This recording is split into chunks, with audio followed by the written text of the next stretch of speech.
Hai Sobat Agro, balik lagi bareng aku Tita Novia di channel YouTube Agrozin ID.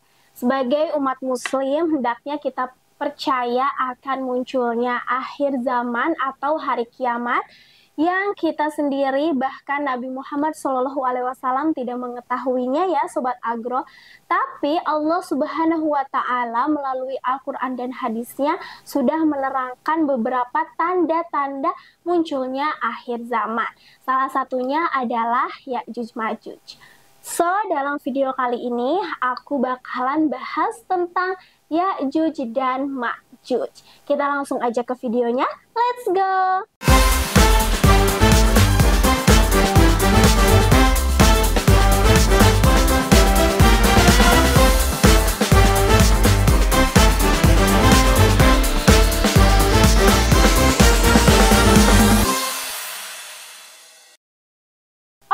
Agro, sebelum kita ke videonya, aku mau disclaimer dulu nih ya, bahwa apa yang kita ucapkan di video ini berdasarkan sumber dari ceramah Ustadz-Ustadz seperti Ustadz Abdul Somad, Ustadz Adi Hidayat, bahkan Ustadz Khalid Al-Basalamah, dan berbagai sumber-sumber Islami terpercaya lainnya. Jadi bukan kata aku ya. So, apa itu Ya'juj Ma'juj sebenarnya nih Sobat Agro? Mari kita masuk ke ceritanya.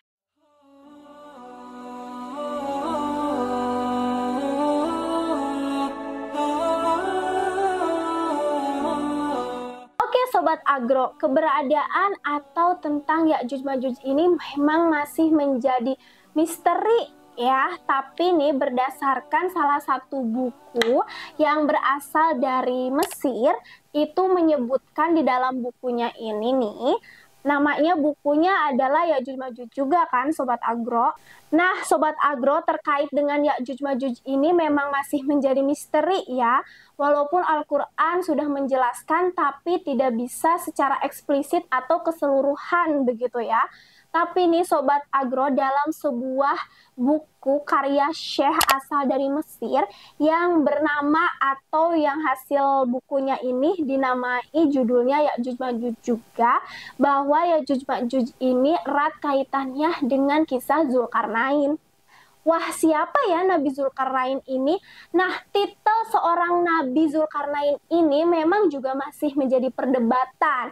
Ada yang menyebut bahwa Zulkarnain ini adalah seorang nabi, ada juga yang menyebutkan bahwa Nabi Zulkarnain ini adalah orang yang soleh, hamba Allah yang soleh gitu, sama seperti kita, dan juga ada seorang menyebutkan Zulkarnain ada seorang malaikat, bahkan ada juga yang menyebutkan sebagai seorang raja yang bijaksana. Namun Sobat Agro, kita mari sebut saja sebagai Zulkarnain saja ya. Nah, terkait dengan Ya'juj Ma'juj ini yang tercantum dalam Quran Surat Al-Anbiya adalah sebuah suku yang mampu menghancurkan manusia dan apapun segalanya yang ada di muka bumi ini. Nah Sobat Agro, diceritakan juga nih bahwasannya Ya'juj Ma'juj ini berasal dari golongan atau keturunannya Nabi Nuh alaihissalam. Jadi kan saat Nabi Nuh alaihissalam itu diangkat jadi Nabi Rasul, terjadi banjir yang menyebabkan Nabi Nuh dan bahteranya itu berlabuh di sebuah tempat dan menyisakan umat Nabi Nuh saja kan Sobat Agro, dan menyisakan 3 anaknya karena satu anak Nabi Nuh itu terbawa oleh banjir itu karena dia murtad kan Sobat Agro. Siapa nih 3 anaknya itu? Ada Yafits, Ham, sama Syam kan. Nah, setelah banjir itu selesai, akhirnya Nabi Nuh dan umat itu kan berlabuh. Nah, konon perlabuhan inilah yang menjadikan peradaban baru umat manusia dari keturunan 3 anaknya Nabi Nuh itu. Diceritakan salah satu dari keturunan Nabi Nuh, yaitu si Yafits, ini adalah orang yang melahirkan sebuah golongan nih yang bernama Maguf. Dan dari Maguf inilah yang menciptakan sebuah suku yang beringas dan biadab, Dan digadang-gadang suku Magnus ini adalah suku yang disebut Ya'juj Ma'juj itu, Sobat Agro. Sedangkan keterangan lain menyebutkan nih bahwa Ya'juj Ma'juj itu adalah keturunan Nabi Adam alaihissalam, sama seperti kita ya, yang memiliki ciri-ciri matanya itu terbuka sangat lebar tapi terlihat sipit gitu ya, karena emang cuma sobekan ini aja nih yang terlihat dia sipit gitu, tapi bola matanya besar, hidungnya kecil, dan muka yang lebar. Tapi postur tubuhnya sama nih Sobat Agro seperti kita manusia. Nah, dari dua keterangan tadi kita simpulkan nih ya bahwa Ya'juj Ma'juj ini adalah sebuah suku. Lalu gimana kondisi Ya'juj Ma'juj saat ini? Nah, jadi ceritanya Ya'juj Ma'juj ini saat sekarang sedang dikurung oleh Zulkarnain. Hal ini selaras dengan firman Allah Subhanahu wa taala dalam Quran surat Al-Kahfi ayat 83. Mereka akan bertanya kepadamu Muhammad, katakanlah aku akan menceritakan tentangnya. Nah, Sobat Agro, memang Zulkarnain ini sudah Allah berikan banyak sekali mukjizat. Salah satu mukjizatnya adalah menahan orang-orang yang ingin melakukan kerusakan di muka bumi. Nah, terus gimana Ya'juj Ma'juj ini bisa sampai dikurung?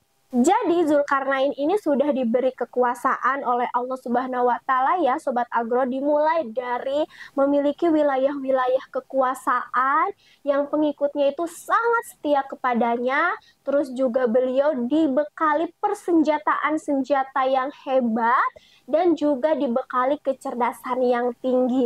Nah, saat beliau melakukan penjelajahan ke wilayah-wilayah kekuasaannya dari timur ke barat, barat ke timur, dan sampai ke antara dua gunung, beliau itu ditemui oleh salah satu kaum yang melaporkan kepada Zulkarnain bahwa ada loh nih kaum yang ingin sekali hobinya ini merusak bumi gitu, beringas sekali kelakuannya gitu kan.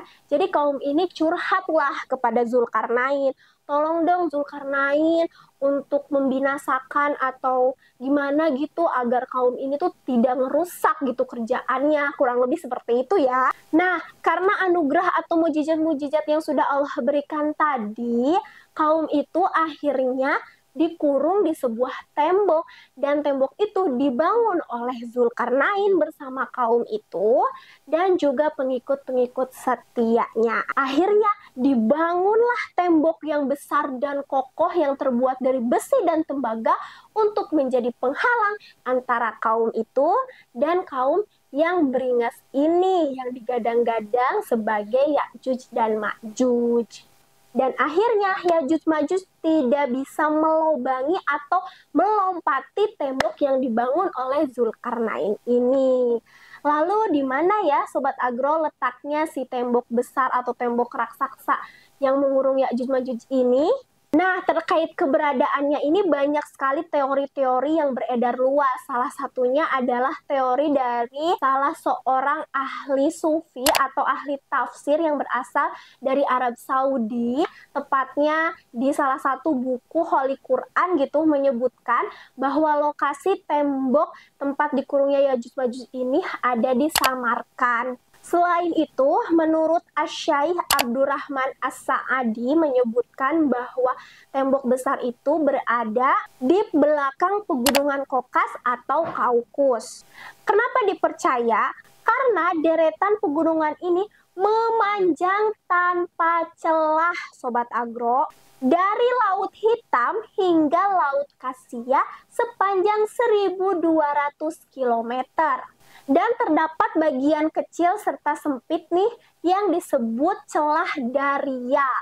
Nah, konon celah Darial inilah yang dipercaya sebagai tembok Ya'juj Ma'juj dikurung.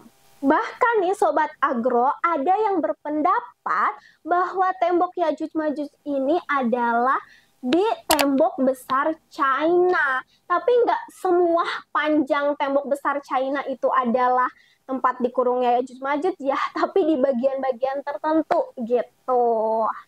Diriwayatkan juga nih bahwa Ya'juj Ma'juj ini tidak tinggal diam gitu kan, mereka dikurung. Pasti mereka menggali dan berusaha untuk keluar. Nah, diceritakan bahwa Ya'juj Ma'juj ini akan terus menggali setiap harinya atau melubangi si tembok yang dibuat Zulkarnain ini tuh setiap hari Sobat Agro. Jadi kalau misalnya dia udah lelah, dia tidur kan. Nah, saat tidur inilah Allah Subhanahu wa taala memulihkannya tembok itu kembali. Jadi tetap saja Ya'juj Ma'juj tidak akan bisa keluar kecuali Allah mengizinkan, dan itu akan terjadi tanda akhir zaman. Terus gimana dong nih ya nasibnya kalau bangsa mereka benar-benar sudah keluar dari tempat persembunyiannya Sobat Agro?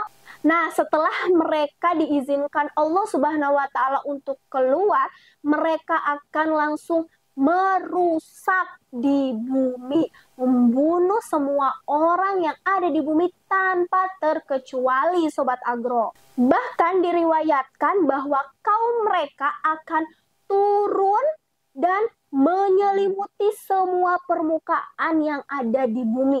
Jadi permukaan bumi ini penuh gitu Sobat Agro sama Ya'juj Ma'juj. Bahkan salah satu cerita menyebutkan bahwa Ya'juj Ma'juj ini akan berhenti di sebuah sungai, dan sungainya itu langsung kering karena diminum oleh Ya'juj Ma'juj. Bayangkan berapa Ya'juj Ma'juj ini sukunya, ada berapa juga nggak ada yang tahu Sobat Agro. Itu sungai langsung kering. Merinding ya. Dan ketika hal ini sudah terjadi, makin dekatlah hari kiamat. Apakah suku Ya'juj Ma'juj ini hanya membunuh manusia? Tidak Sobat Agro, karena Ya'juj Ma'juj ini akan merusak dan membunuh apapun yang ada di depannya. Mau itu batu, tumbuhan, hewan, dia akan menghancurkan dan memakannya.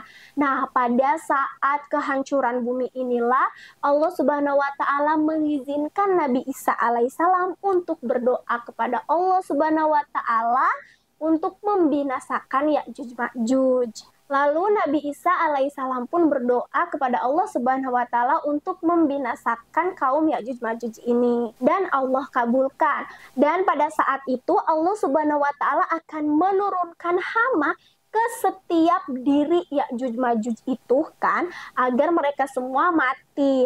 Dan diceritakan bahwa semua permukaan bumi ini penuh dengan jasadnya Ya'juj Ma'juj. Karena seluruh permukaan bumi ini dipenuhi oleh jasad Ya'juj Ma'juj, itu baunya juga bau banget gitu kan, dan pemandangan juga udah nggak indah lagi mungkin ya Sobat Agro. Maka dari itu Allah pun menurunkan burung raksasa satu-satu gitu, ngambil jasadnya Ya'juj Ma'juj dan dibuang ke lautan. Nah, itu dia Sobat Agro cerita tentang Ya'juj dan Ma'juj yang sudah kita rangkum dari berbagai sumber ya Sobat Agro. Tentu cerita seperti ini bermaksud untuk mengingatkan kita kepada Allah Subhanahu wa taala atas kuasa dan anugerahnya. Jangan sampai keberadaan Ya'juj Ma'juj ini, apalagi keberadaan tembok besarnya ini masih menjadi perbincangan, malah jangan sampai menurunkan iman kita, jangan sampai malah kita nggak percaya akan adanya Ya'juj Ma'juj. Karena video ini kita bahas adalah untuk meningkatkan kepercayaan kita justru ya kepada kemunculan Ya'juj Ma'juj di akhir zaman. So, makasih banget ya buat kalian yang sudah menonton video ini sampai akhir. Kira-kira aku bahas apa lagi di video selanjutnya? Kalian boleh banget komen di bawah ya. See you next video. Bye Sobat Agro.